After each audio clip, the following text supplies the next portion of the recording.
Hello student, welcome to O2 and digital education. Myself Amit Nagar, science teacher.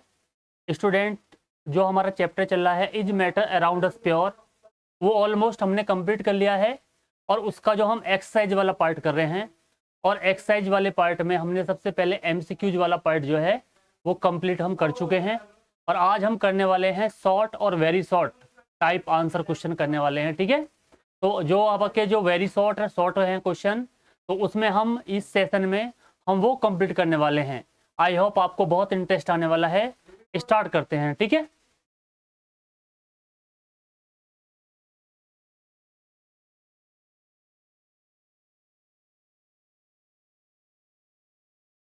Start करते हैं। देखो, ये पहला है आपका वेरी शॉर्ट क्वेश्चंस।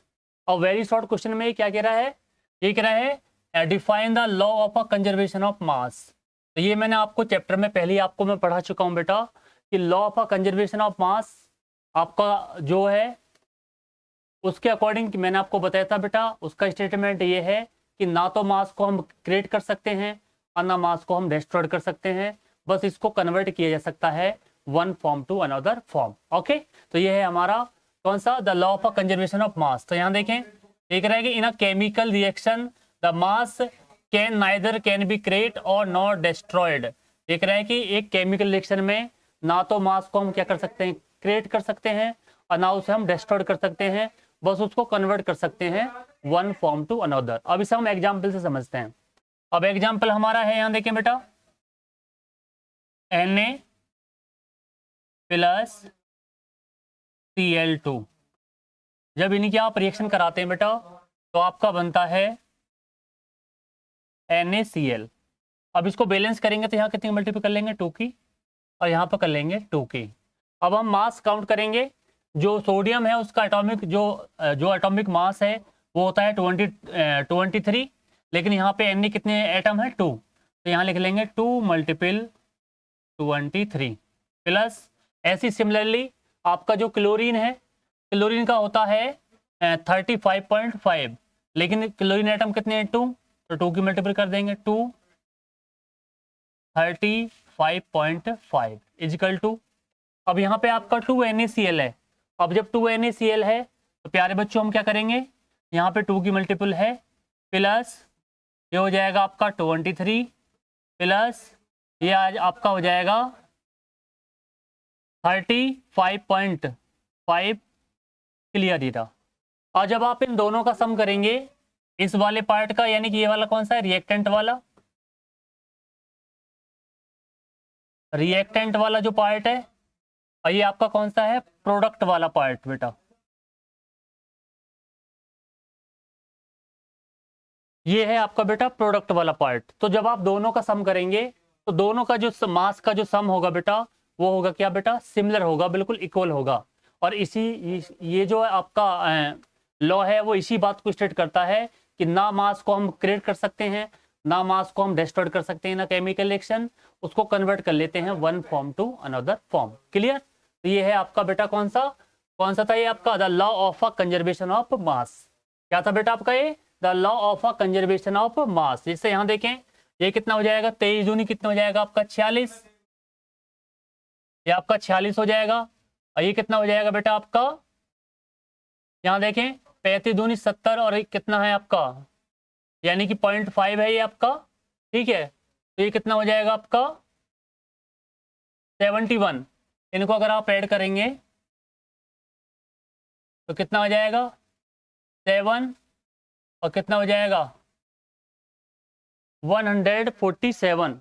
अब दोनों तरफ का जो मास है वो कितना आएगा बेटा, 147 आएगा। तो इससे ये स्टेट होता है कि जो एक मास है ना तो हम उसको क्रिएट कर सकते हैं और ना उसको हम डिस्ट्रॉय कर सकते हैं, बस उसको कन्वर्ट कर सकते हैं one form to another form. Okay, तो ये बात आपको पता होना चाहिए। क्लियर। आगे बढ़ते हैं।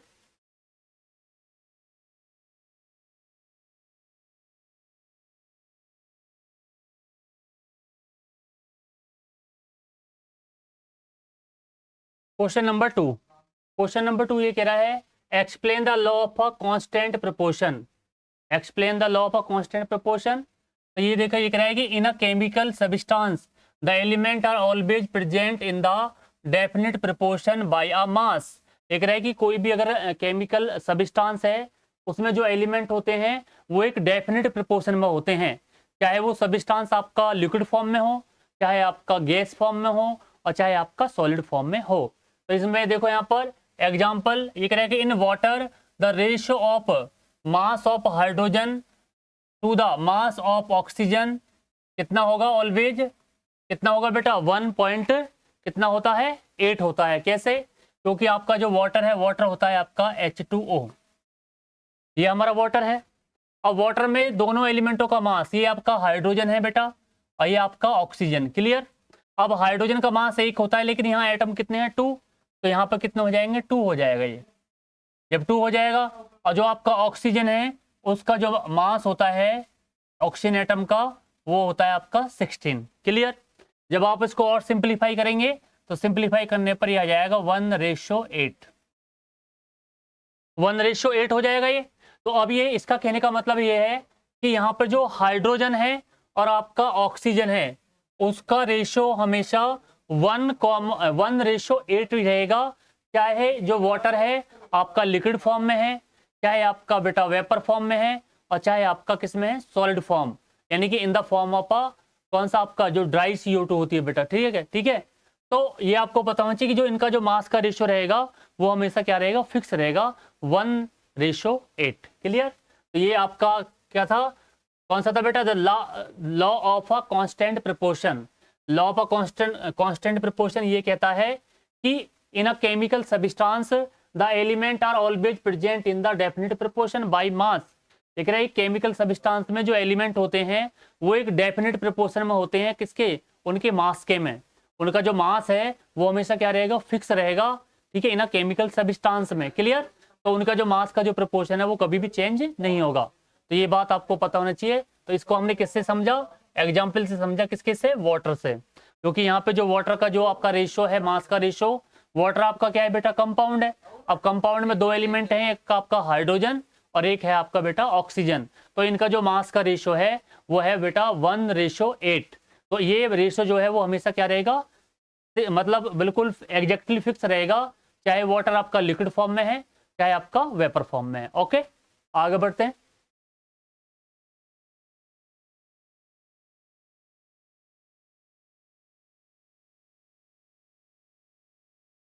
अब क्वेश्चन नंबर 3 की बात कर लेते हैं। क्वेश्चन नंबर 3 कह रहा है कि who coined the term atom, यानी कि जो एटम के बारे में सबसे पहले किसने जिक्र किया था। तो ये आपको मैं बता चुका हूं बेटा। तो ये जो आपने बात बताई थी कि सबसे पहले जो मैंने आपको बात बताई थी कि जो एटम के बारे में सबसे पहले जो अपना जोर दिया था वो किसने दिया था, जॉन डाल्टन, यानी कि जॉन डाल्टन। ठीक है, कॉइन द टर्म एटम, यानी कि जो एटम का जो टर्म आया था, ठीक है, वो उसको सबसे पहले किसने स्टेट किया था, वो थे आपके कौन से, डाल्टन। और इसी के बेस पे उन्होंने एक थ्योरी दी थी, कौन सा बेटा, एटॉमिक थ्योरी, जिसको हम किस नाम से जानते हैं, डाल्टन एटॉमिक थ्योरी। यहां देखें बेटा, उसको किस नाम से जाना जाता है, आपका Dalton atomic theory, atomic theory के नाम से हम जानते हैं, डाल्टन एटॉमिक थ्योरी। उसने इसमें किसके बारे में बताया था, एटम्स के बारे में। तो डाल्टन ने ये कहा था कि जो एटम होता है वो सबसे छोटा पार्ट होता है इसका बेटा, मैटर का, और जो मैटर होता है वो छोटी छोटी यूनिटों से मिलकर बना होता है, और उन छोटी यूनिटों को हम क्या बोलते हैं बेटा, एटम्स बोलते हैं। क्या बोलते हैं, एटम्स। और एटम्स को उसने क्या कहा था कि क्या है ये, मतलब अनकट पार्ट होता है या अनडिविजिबल, यानी कि इसको हम ना तो दोबारा डिवाइड कर सकते हैं ना दोबारा इसको हम काट सकते हैं। तो एटम का मतलब उन्होंने बताया था क्या, एटोमियो।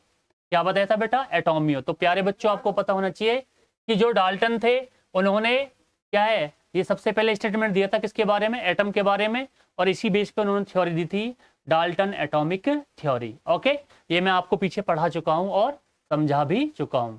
आगे बढ़ते हैं।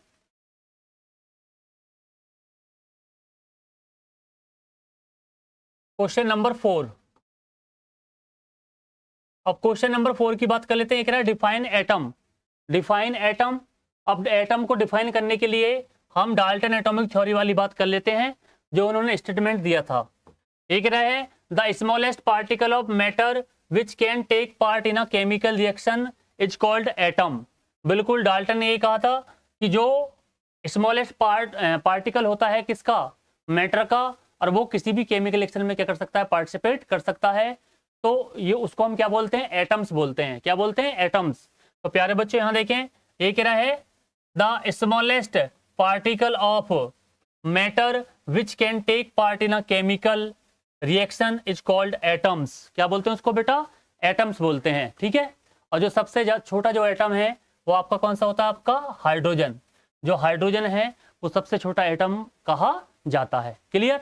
तो प्यारे बच्चों आपको पता होना चाहिए जो एटम होता है वो एक स्मॉलेस्ट पार्टिकल होता है किसका, मैटर का, जिसको डाल्टन ने क्या कहा था, जिसके लिए कि जिसको हम दोबारा डिवाइड नहीं कर सकते या उसको दोबारा फर्दर कट नहीं किया जा सकता। क्लियर। तो ये प्यारे बच्चों आपको बेसिकली बात पता होना चाहिए कि डाल्टन के अकॉर्डिंग जो एटम होते हैं वो सबसे छोटे पार्टिकल होते हैं किसके, मैटर के। ओके, आगे बढ़ते हैं।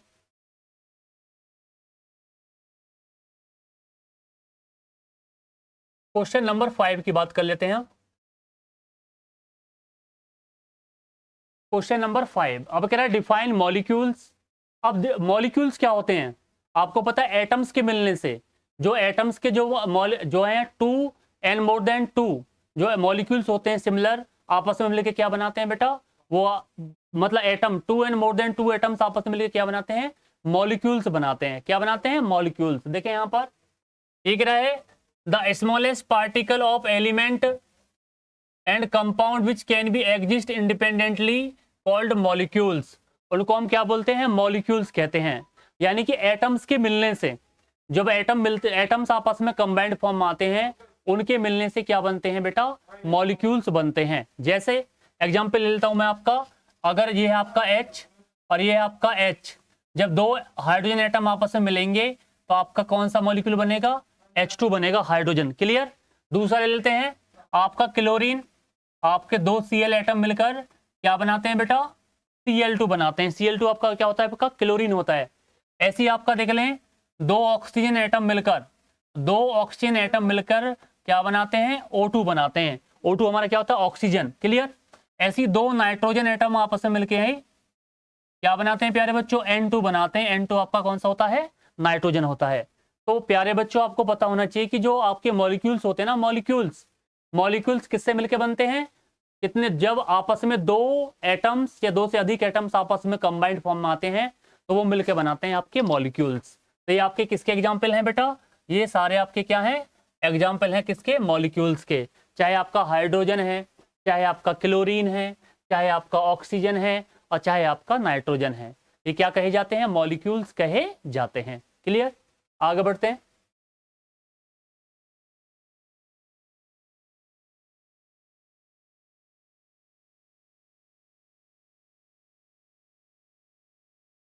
Question number 6। अब क्वेश्चन नंबर 6 कह रहा है डिफाइन, ठीक है, एटोमिसिटी इसको हम डिफाइन करते हैं। ये कहते हैं number of atoms constituting a molecules is known as it. ठीक है, एटोमिसिटी बोलते हैं उसको। एक रहा है कि एक द नंबर ऑफ एटम्स, किसी मॉलिक्यूल में किसका, जो एटम्स का जो नंबर होता है उसको हम बोलते हैं बेटा कौन सा, एटोमिटिसिटी। क्या बोलते हैं बेटा, एटोमिसिटी। क्लियर। जैसे यहां देखें आपका, अगर मैं तुमसे बोलूं कि भाई आपका क्लोरीन है कितना, Cl2। आपका कौन सा है, ब्रोमीन है, ब्रोमीन आपका Br2 होता है। ऑक्सीजन आपका कौन सा, O2 होता है। नाइट्रोजन आपका N2 होता है। क्लियर। ऐसी ओजोन ले लेते हैं, ये आपका O3 होता है। तो मैं इसमें कहूँ कि नंबर ऑफ एटम्स कितने प्रेजेंट हैं, तो आपको क्लियरली पता है बेटा, ये जो आपके जो हेलोजन एटम होते हैं, हेलोजन एटम वो हमेशा क्या होते हैं, डायटोमिक होते हैं। क्लियर। तो यहाँ देखें इनमें नंबर ऑफ एटम कितने, यहाँ पे 2, इसका कितना है 2, ये भी 2 है, ये भी 2 है। जो ओजोन है वो आपका कितना है, 3 है। तो ये जो ये कह रहा है number of atom constitute a molecule, जब आपके 2 एंड मोर देन 2 क्या है, नंबर ऑफ एटम्स आपस में मिलकर क्या बनाते हैं, मॉलिक्यूल्स बनाते हैं, उसी को हम बोलते हैं बेटा कौन सा, क्या बोलते हैं उसको, एटोमिसिटी। क्या बोलते हैं, एटोमिसिटी बोलते हैं उसको। ठीक है, एटोमिसिटी बोलते हैं। तो यहाँ पे देखो क्लोरीन में कितने हैं आपके? 2 हैं। आपका ब्रोमीन में 2, ऑक्सीजन में 2 है, आपका नाइट्रोजन में 2 है, और आपका जो आपका ओजोन है उसमें भी कितने बेटा? 3 हैं। क्लियर? तो इसको बोलते हैं हम क्या? एटोमिसिटी। एटॉमिसिटी, ओके, एटोमिसिटी बोलते हैं। क्या बोलते हैं उसको हम बेटा? एटोमिसिटी। क्लियर? तो एटोमिसिटी को आप कैसे डिफाइन करेंगे? एटोमिसिटी को आप डिफाइन करेंगे the number of atom constitute a molecule, यानी कि कितने नंबर ऑफ एटम मिलकर क्या बना रहे हैं? मॉलिक्यूल्स बना रहे हैं, उसी को बोलते हैं हम एटोमिसिटी। क्या बोलते हैं इसको हम? एटोमिसिटी। क्लियर? तो मैं तुमसे कहूं कि क्लोरीन में कितने हैं number of molecule, number of atoms कितने हैं आपके? 2। मैं आपसे बोलूं ब्रोमीन में कितने हैं आपका? 2। ओजोन में कितने हैं आपके? कितने बेटा? 3। तो इसी को बोलते हैं हम क्या? एटोमिसिटी। क्या बोलते हैं? एटोमिसिटी। क्लियर? आगे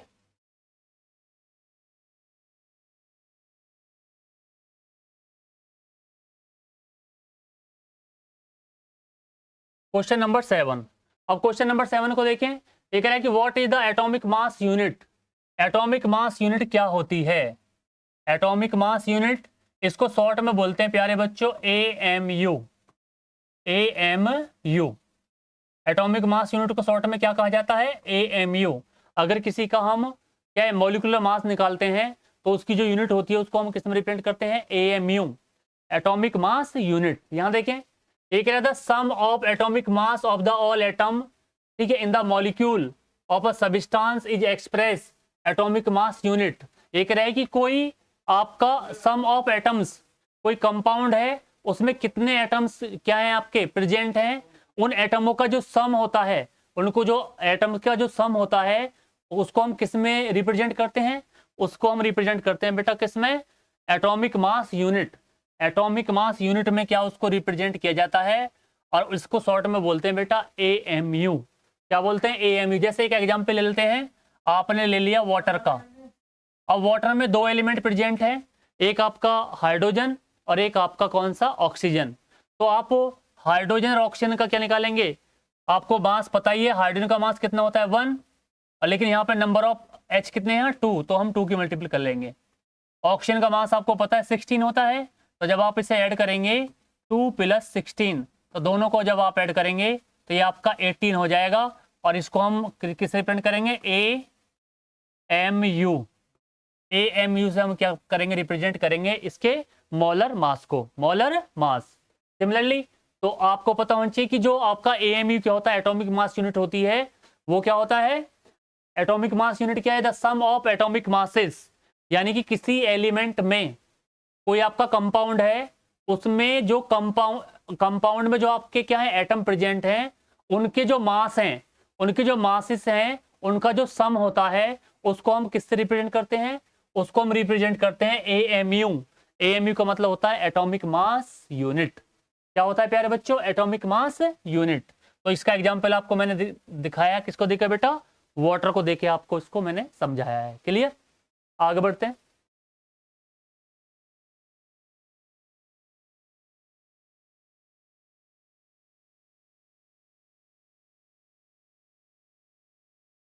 क्वेश्चन नंबर 8 ये कह रहा है कि हाउ डू एटम एग्जिस्ट? जो एटम्स है वो किस तरह से एग्जिस्ट करते हैं? तो आपको पता है जो एटम्स होते हैं, ये atoms exist in the form of atoms, molecules और आयंस। जो आपके जो एटम्स हैं वो किस फॉर्म में आपको एग्जिस्ट मिलेंगे? एटम्स जो हैं वो आपके मॉलिक्यूल फॉर्म में भी हो सकते हैं और वो आपके आयन फॉर्म में भी हो सकते हैं। जैसे एग्जांपल दे दूं मैं तुम्हें, आपका क्लोरीन, ये आपका क्लोरीन क्या है? एटम है। ये आपका क्या हो गया बेटा? Cl आपका क्या है बेटा? एक एटम है क्लोरीन। और जब 2 Cl आपस में कंबाइंड फॉर्म में आएंगे, यानी कि Cl और Cl आपस में जब कंबाइंड फॉर्म में आएंगे तो ये मॉलिक्यूल बनाएंगे। ये Cl2 बन गया, ये एटम हो गया, और एटम्स के मिलने से क्या बन गया? मॉलिक्यूल्स बन गया, मॉलिक्यूल्स। क्लियर? अब आयंस की बात है। अब आपको पता है जो क्लोरीन होता है बेटा Cl, उसका एटॉमिक मास, एटॉमिक नंबर कितना होता है? 17 होता है। तो इसको हम क्या है? 2, 8, 7। अब इसके आउटर मोस्ट कितने इलेक्ट्रॉन है? 7। तो इसको अपना ऑक्टेंट पूरा करने के लिए 1 इलेक्ट्रॉन की आवश्यकता पड़ेगी। तो जब ये 1 इलेक्ट्रॉन किसी से लेता है तो इस पर कौन सा चार्ज आता है? माइनस। तो इसको हम जब आयन फॉर्म में लिखेंगे तो वो लिखेंगे Cl-। अब Cl- का मतलब है ये Cl आयन है, और जो नेगेटिव आपके आयंस होते हैं उनको हम क्या बोलते हैं, एनायंस बोलते हैं। क्या बोलते हैं, एनायंस। तो ये एनायन फॉर्म में है। तो यहाँ तीनों बात आपको मालूम होगी कि जो एक एटम एग्जिस्ट होता है वो मॉलिक्यूल फॉर्म में भी होता है और वो आयंस फॉर्म में भी हो सकता है। तो ये आपका एटम मैंने लिया कौन सा, क्लोरीन, आपका क्लोरीन एटम ले लिया। अब क्लोरीन के दो एटम मिलकर मॉलिक्यूल बनाया आपका कौन सा, क्लोरीन आपका मॉलिक्यूल बना दिया। दो Cl आपस में जब कंबाइंड फॉर्म में आए तो क्या बना आपका, Cl2 बना। ये कौन सी फॉर्म में है, मॉलिक्यूल फॉर्म में है, मॉलिक्यूल फॉर्म में, ठीक है, मॉलिक्यूल फॉर्म में आ गया। और ये जो आपका Cl है, जब आप इसको क्या करेंगे, इसका EC निकालेंगे तो इसको अपना ऑक्टेंट पूरा करने के लिए एक इलेक्ट्रॉन की आवश्यकता है। तो इस पे कौन सा चार्ज आएगा, नेगेटिव चार्ज आता है, क्योंकि ये अपना ऑक्टेंट पूरा करने के लिए किसी दूसरे आपके एलिमेंट से एक इलेक्ट्रॉन क्या करता है, लेता है। तो इस पे नेगेटिव चार्ज होता है। तो ये कौन से फॉर्म में है आपका, आयन फॉर्म में होता है। तो जो एक एटम होता है वो मॉलिक्यूल फॉर्म में भी एग्जिस्ट हो सकता है और वो एक आयन फॉर्म में भी हो सकता है। क्लियर, आगे बढ़ते हैं।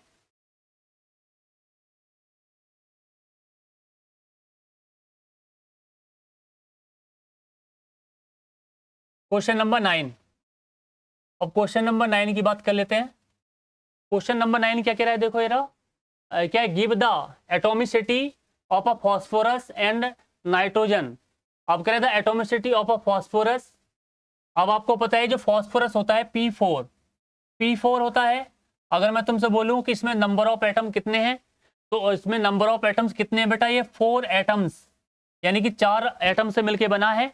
तो इसलिए कि इसकी जो एटोमिसिटी होगी वो कितनी होगी बेटा, 4 होगी। क्लियर। दूसरा कह रहा है नाइट्रोजन। अब नाइट्रोजन आपका होता है, नाइट्रोजन जो गैस होती है वो आपका होता है N2। अब जब N2 है, अब N2 में नंबर ऑफ नाइट्रोजन एटम कितने हैं, 2। तो इसकी एटोमिसिटी कितनी होगी, नाइट्रोजन की एटोमिसिटी होगी आपकी कितनी बेटा, 2। तो ये बात आपको पता होना चाहिए। एटोमिसिटी हम कैसे बताते हैं कि वो जो आपका वो है, आपका मॉलिक्यूल है वो कितने एटम्स से मिलकर बना है, उसी को उसकी हम क्या बोलते हैं, एटोमिसिटी बोलते हैं। तो यहाँ पे फॉस्फोरस P4 में नंबर ऑफ जो फॉस्फोरस मॉलिक्यूल एटम कितने हैं, 4 हैं। तो उसकी एटोमिसिटी कितनी होगी बेटा, 4 होगी। और यहाँ पे N2 नाइट्रोजन में नंबर ऑफ एटम नाइट्रोजन के कितने हैं, 2 है। तो इसकी एटोमिसिटी कितनी होगी बेटा, 2 होगी। क्लियर।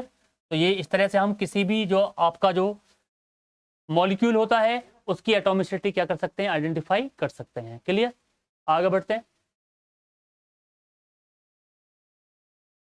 अब क्वेश्चन नंबर 10, क्वेश्चन नंबर 10 की बात कर लेते हैं। क्वेश्चन नंबर 10 कह रहे हैं, क्वेश्चन नंबर 10 है व्हाट इज एन आयंस। अब आयंस क्या होते हैं बेटा, आयंस तो बहुत आपको इजीली मैंने पीछे क्लास में पढ़ाया है। आयंस क्या है, ions are those species which carrying charge. Ions वो स्पीसीज होती हैं बेटा जिन पे चार्ज कैरिंग किए होते हैं, और वो चार्ज आपका पॉजिटिव भी होता है और वो चार्ज आपका नेगेटिव भी होता है।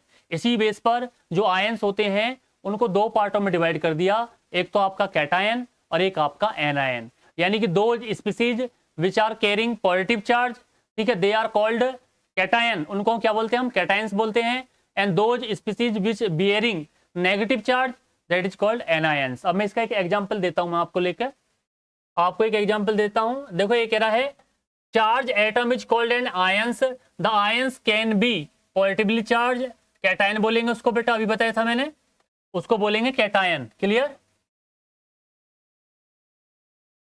उसको क्या बोलते हैं आपका, कैटायन बोलेंगे। और जो नेगेटिवली चार्ज होता है उसको बोलते हैं एनायंस। अब मैं कैटायन की बात कर लेता हूं, कैटायन की एग्जांपल देता हूं, जैसे आपका सोडियम Na+,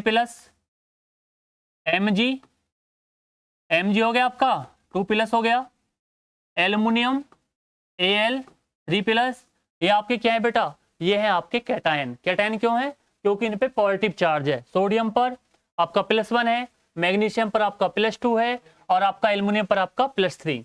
ऐसी मैं एनायन की बात कर लेता हूं।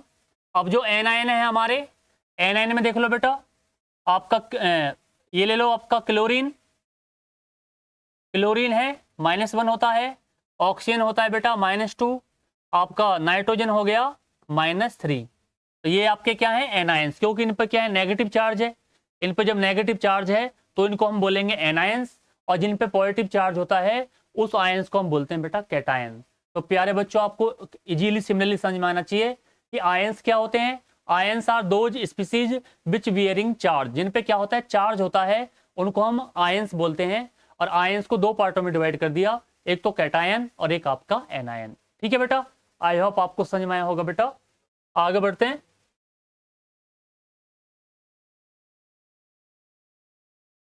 अब शॉर्ट क्वेश्चनों की बात कर लेते हैं। ये हमारे क्या थे, वेरी शॉर्ट। अब शॉर्ट की बात कर लेते हैं, शॉर्ट की। ये कह रहा है give the unit to measure size of atom and give size of a hydrogen atom. ठीक है, यूनिट जो है जिसमें हम किसी भी जो आपका एटम जो होता है उसको मेजर, उसकी जो लेंथ है, रेडियस है, उसको हम मेजर कर सकते हैं, तो उस यूनिट को हम क्या बोलते हैं। तो यहाँ देखें, ये कह रहा है the unit measure the size of atoms, उसको हम बोलते हैं नैनोमीटर। क्या बोलते हैं बेटा, नैनोमीटर। क्लियर।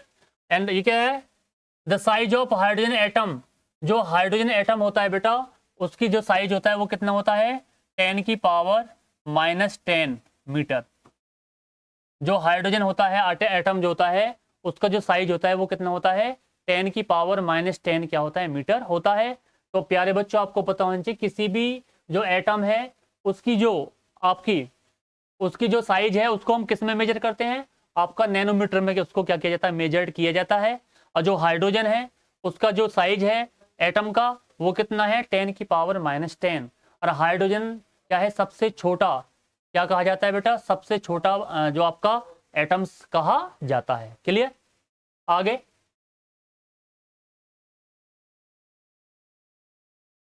Question number 2। अब क्वेश्चन नंबर 2 की बात कर लेते हैं।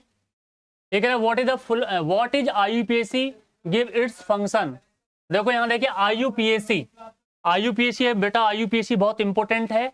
अब आईयूपीएसी जब आप क्लास 9th और 10th में स्टार्ट करेंगे तो आप ये एक टॉपिक पढ़ेंगे आईयूपीएसी। अब आईयूपीएसी का फुल फॉर्म क्या होता है मैं तुम्हें बता दूं। आईयूपीएसी की फुल फॉर्म होता है बेटा, यहाँ देखें,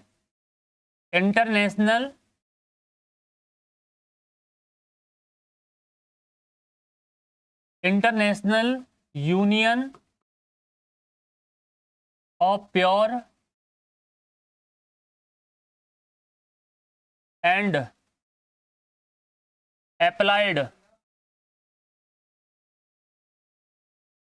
अप्लाइड केमिस्ट्री।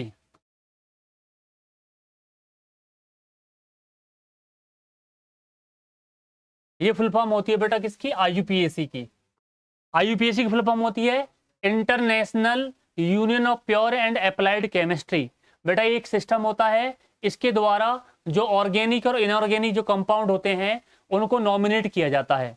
नॉमिनेट का मतलब उनका नामांकन किया जाता है, उनको एक पार्टिकुलर साइंटिफिक नेम दिया जाता है किसी भी कंपाउंड को। तो हम किसके अकॉर्डिंग देते हैं, वो देते हैं आपका कौन सा, आईयूपीएसी। जब आप 11th 12th में जाएंगे, 10th में जाएंगे तो कुछ कंपाउंडों के आईयूपीएसी नेम आप सीखेंगे, वहां पे आपको ये सिस्टम आपके सामने आएगा और इसके आप नियम सीखेंगे। इन्हीं के अकॉर्डिंग हम किसी भी कंपाउंड का क्या लिखते हैं बेटा, साइंटिफिक नेम लिखते हैं, चाहे वो कंपाउंड आपका ऑर्गेनिक है और चाहे आपका इनऑर्गेनिक।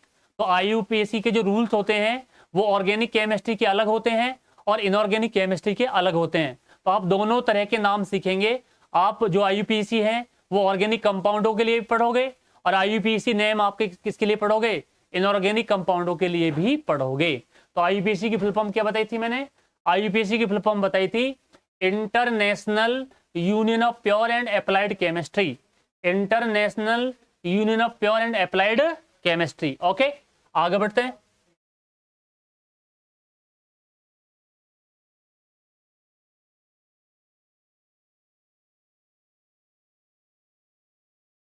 क्वेश्चन नंबर नेक्स्ट कह रहा है give the Latin name for the sodium, potassium, gold and mercury. अब इनके लैटिन नेम क्या होते हैं, sodium, potassium, gold and mercury.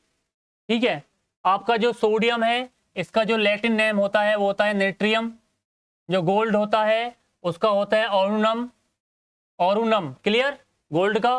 Potassium का होता है कैलियम्स, पोटेशियम का होता है प्यारे बच्चों। और मरकरी का होता है हाइड्रा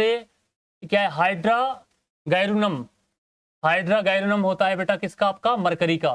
तो ये आपके लैटिन नेम है। क्लियर, आपका सोडियम, सोडियम का क्या होता है नेट्रियम्स, गोल्ड का होता है कौन सा ऑर्नम, पोटेशियम का होता है कैलियम, और आपका जो मरकरी होता है उसका बोलते हैं हम हाइड्रोगार्नम। ये क्या है बेटा, कुछ लैटिन नेम है, लैटिन एक लैंग्वेज होती है बेटा, उसमें कुछ क्या है, उसके कुछ क्या होती है बेटा, एक लैंग्वेज होती है, उसमें कुछ पार्टिकल क्या होते हैं, कंपाउंडों के नाम दिए जाते हैं। क्लियर। तो यहाँ पर जो लैटिन लैंग्वेज होती है उनमें जो हमारे जो आपके एलिमेंट हैं, ये जो आपके सोडियम, पोटेशियम, गोल्ड, मरकरी, उनको लैटिन नेम में ये नेम क्या होता है बेटा, बोला जाता है। क्लियर। ओके, आगे बढ़ते हैं। क्वेश्चन नंबर 4, क्वेश्चन नंबर 4 कह रहा है what is the ratio by the mass of, ठीक है, कंबाइनिंग एलिमेंट इन H2O, आपका CO2 और आपका NH3, इनका मास रेशियो क्या होगा। और जो मास रेशियो है आपका, यहाँ देखें बेटा, आपका ये आपका H2O है। अब H2O का मास आपको पता है, यहाँ पे कितना हो गया 2:16। इसको और सिंप्लीफाई करेंगे तो ये रेशो हो जाएगा 1:8। हाइड्रोजन का जो मास रेशो है, सॉरी वाटर में हाइड्रोजन और जो ऑक्सीजन का मास रेशो है वो होता है 1:8। ऐसी सिमिलरली आप CO2 का करेंगे, कार्बन डाइऑक्साइड, कार्बन का कितना होता है बेटा 12 होता है, और ऑक्सीजन कितना होता है 16, लेकिन यहाँ पर कितने 32 होते हैं यहाँ पर। तो यहाँ देखें, इसको सिंप्लीफाई करोगे जब आप, तो आप सिंप्लीफाई करेंगे तो ये रेशो हो जाएगा 3:8। तो आपको पता होना चाहिए प्यारे बच्चों, कार्बन डाइऑक्साइड का जो मास रेशियो होता है वो होता है 3:8। क्लियर। ऐसे आपका कौन सा है अमोनिया, ये आपका किसका था बेटा CO2, कार्बन डाइऑक्साइड, ये आपका वाटर का था। अब लिखूंगा मैं अमोनिया का, अमोनिया होता है आपका NH3। अब नाइट्रोजन का जो मास होता है, नाइट्रोजन का मास होता है आपका 14, और जो हाइड्रोजन है उसका मास कितना होता है 1, लेकिन नंबर ऑफ एटम कितने 3 हैं, तो यहाँ पर मैं क्या लिखूंगा 3। तो इनका जो मास होगा, मास का जो रेशो होगा N और H का, वो कितना होगा 14 रेशो कितना हो जाएगा 3। तो प्यारे बच्चों आई होप आपको समझ में आ गया होगा, ये मास रेशो है 3 एलिमेंटों का। पहला आपका कौन सा है वाटर, ठीक है बेटा, दूसरा आपका है कौन सा CO2, कार्बन डाइऑक्साइड, और तीसरा आपका कौन सा है अमोनिया, और अमोनिया आपका होता है NH3। अब H2O का जो मास रेशो है वो कितना 1:8, CO2 का जो मास रेशो है वो है 3:8, और जो आपका NH3 है उसका मास रेशो है 14:3। तो ये 3 एलिमेंटों का क्या है बेटा मास रेशो है। ओके, आई होप बेटा आपको समझ में आया होगा। क्लियर। तो अगर आपको मास रेशो निकालना है तो आपको हर एलिमेंट है जिसका बेटा क्या है एटॉमिक मास पता होना चाहिए। क्लियर। आगे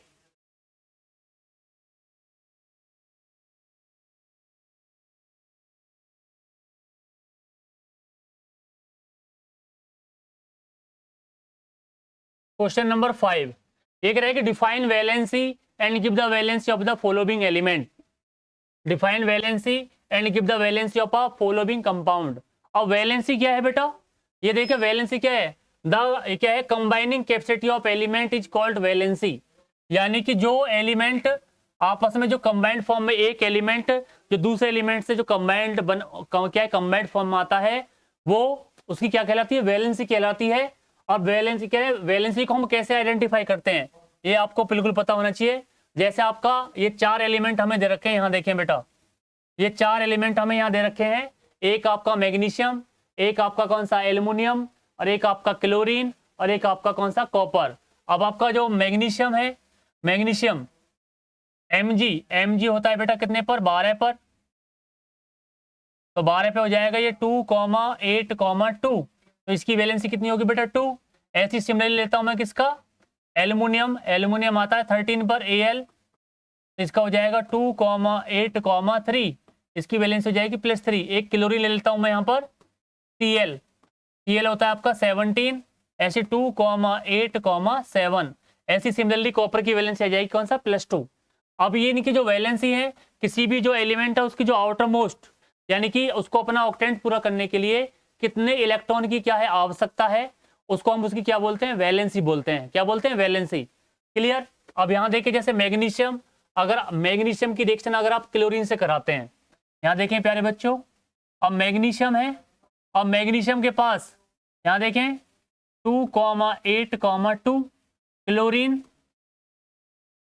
2,8,7। इसको अपना ऑक्टेंट पूरा करने के लिए कितने इलेक्ट्रॉन चाहिए? 6। तो इसके पास 2 इलेक्ट्रॉन क्या है? एक्स्ट्रा है। तो ये 2 इलेक्ट्रॉन क्या करेगा? लूज करेगा किसकी तरफ? Cl2 की तरफ। और क्लोरीन को अपने कितने इलेक्ट्रॉन चाहिए? 1। कितने चाहिए? 1 इलेक्ट्रॉन चाहिए। क्लियर? तो अब ये क्या है? 2 इलेक्ट्रॉन एक एटम को तो दे नहीं सकता, तो क्लोरीन के कितने एटम लेने पड़ेंगे हमें? यहाँ देखें, हमें क्लोरीन के 2 एटम लेने पड़ेंगे, एक तो ये और एक आपका ये। अब इसके पास जो 2 इलेक्ट्रॉन है वो एक इलेक्ट्रॉन इस एटम के पास जाएगा और एक इलेक्ट्रॉन इस एटम के पास जाएगा। सिमिलरली यहाँ देखें बेटा, अब आपका क्या हो जाएगा? यहाँ पे Mg पे हो जाएगा +2 और जो Cl है वो -1 होता ही है। और ये आपस में क्या होंगे? क्रॉस। और जब क्रॉस होंगे तो क्या बना लेगा? MgCl2। MgCl2 आपका क्या होता है? Magnesium chloride. क्या होगा बेटा? Magnesium chloride. तो प्यारे बच्चों यहाँ देखें, यहाँ पर मैग्नीशियम की वैलेंसी कितनी? 2। एल्युमिनियम की कितनी है बेटा? 3। और आपका कौन सा है? क्लोरीन है, इसकी वैलेंसी होगी बेटा कौन सा? -1 होती है। कॉपर की होती है +2। तो वैलेंसी क्या होती है कि कोई एलिमेंट जब किसी एलिमेंट के साथ कंबाइंड होता है, उसके साथ जो इलेक्ट्रॉन शेयर करता है, कितने इलेक्ट्रॉन की आपस में शेयरिंग कर रहा है, वो उसकी क्या होती है? वैलेंसी होती है। क्या होती है बेटा? वैलेंसी। अपना ऑक्टेंट पूरा करने के लिए वो कितने इलेक्ट्रॉन आपस में क्या कर रहे हैं? शेयर कर रहे हैं, तो उनकी क्या होती है बेटा? वैलेंसी। क्या होती है बेटा? वैलेंसी। ओके, तो यहाँ वैलेंसी आपको पता होनी चाहिए। और वैलेंसी आइडेंटिफाई करने के लिए प्यारे बच्चों आपको एटॉमिक नंबर बिल्कुल पता होना चाहिए। 9-10 तक हर बच्चे को अपने 30 तक एटॉमिक नंबर याद होने चाहिए एलिमेंटों के। क्लियर? आगे बढ़ते हैं।